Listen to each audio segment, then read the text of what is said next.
অমৃত বৃক্ষ আন্দোলন বৰ্তমান চলি আছে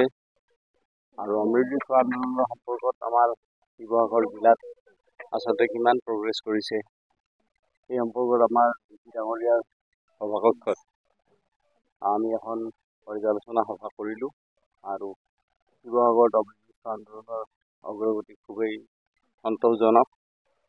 আৰু আমাৰ ডিচি ডাঙৰীয়াৰ নেতৃত্বত আমাৰ দুগৰাকী DFO আছে আৰু অন্যান্য বিভাগৰ বিষয়ববীয়াসকল আজি সভাত উপস্থিত আছিলে আৰু সকলোৱে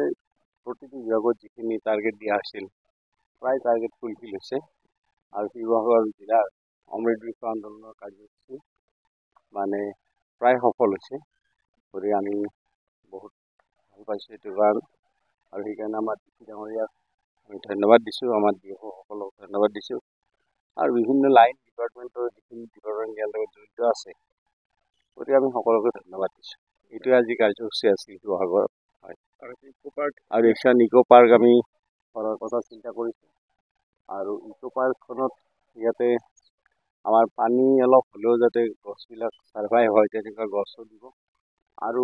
ভাল ভাল গছ কিছুমান ছাত্ৰ ছাত্ৰী অন্যান্যসকলে আমাৰ ইণ্ডিজিনিয়াছ যিবিলাক গছ আছে আৰু সেই গছসমূহ ইয়াত ৰুব আৰু ৰুলে কি হ'ব তাৰ পৰা আমাৰ ছাত্ৰ ছাত্ৰীসকলেও বহুখিনি কথা শিকিব পাৰিব আমাৰ ইণ্ডিজিনিয়াছ গছৰ বিষয়ে আৰু শিৱসাগৰ জিলা যিহেতুকে অসমৰ এটা টুৰিষ্ট ডেষ্টিনেশ্যন ইম্পৰ্টেণ্ট পইণ্ট গতিকে আমাৰ টুৰিষ্ট বাহিৰৰ পৰা যেতিয়া আহিব আমাৰ বাকীখিনি চোৱাৰ পিছত এনেকুৱা এখন যদি আমাৰ পাৰ্ক থাকে আৰু ডিচি ডাঙৰীয়াই যিটো পাৰ্কখনৰ পৰিকল্পনাৰ কথা মোক কৈছে সেনেকুৱা ধৰণৰ যদি পাৰ্কখন কৰি তুলিব পাৰে তো তেতিয়াহ'লে ইয়াত বহুত টুৰিষ্ট ইয়ালৈকে আহিব আৰু বহুত ভাল হ'ব এই পাৰ্কখন বৰ ধুনীয়া হ'ব এইটোৱে কথা।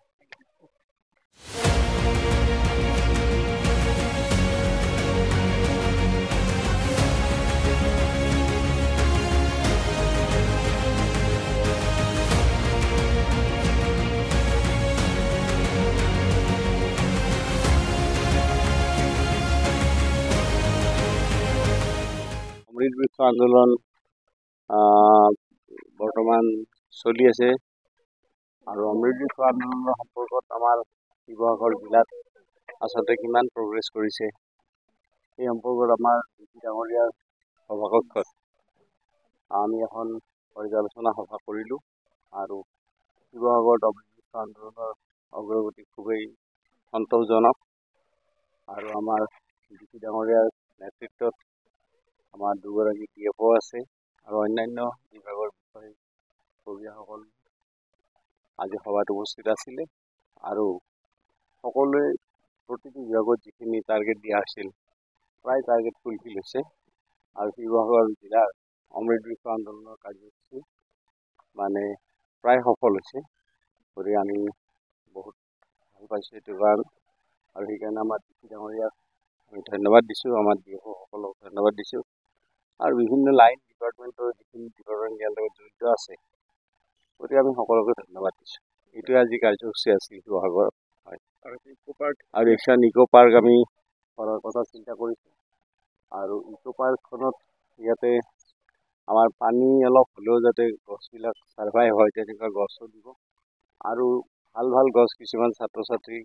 অন্যান্যসকলে আমাৰ ইণ্ডিজিনিয়াছ যিবিলাক গছ আছে আৰু সেই গছসমূহ ইয়াত ৰুব আৰু ৰুলে কি হ'ব তাৰ পৰা আমাৰ ছাত্ৰ ছাত্ৰীসকলেও বহুখিনি কথা শিকিব পাৰিব আমাৰ ইণ্ডিজিনিয়াছ গছৰ বিষয়ে আৰু শিৱসাগৰ জিলা যিহেতুকে অসমৰ এটা টুৰিষ্ট ডেষ্টিনেশ্যন ইম্পৰ্টেণ্ট পইণ্ট গতিকে আমাৰ টুৰিষ্ট বাহিৰৰ পৰা যেতিয়া আহিব আমাৰ বাকীখিনি চোৱাৰ পিছত এনেকুৱা এখন যদি আমাৰ পাৰ্ক থাকে আৰু ডিচি ডাঙৰীয়াই যিটো পাৰ্কখনৰ পৰিকল্পনাৰ কথা মোক কৈছে সেনেকুৱা ধৰণৰ যদি পাৰ্কখন কৰি তুলিব পাৰে তো তেতিয়াহ'লে ইয়াত বহুত টুৰিষ্ট ইয়ালৈকে আহিব আৰু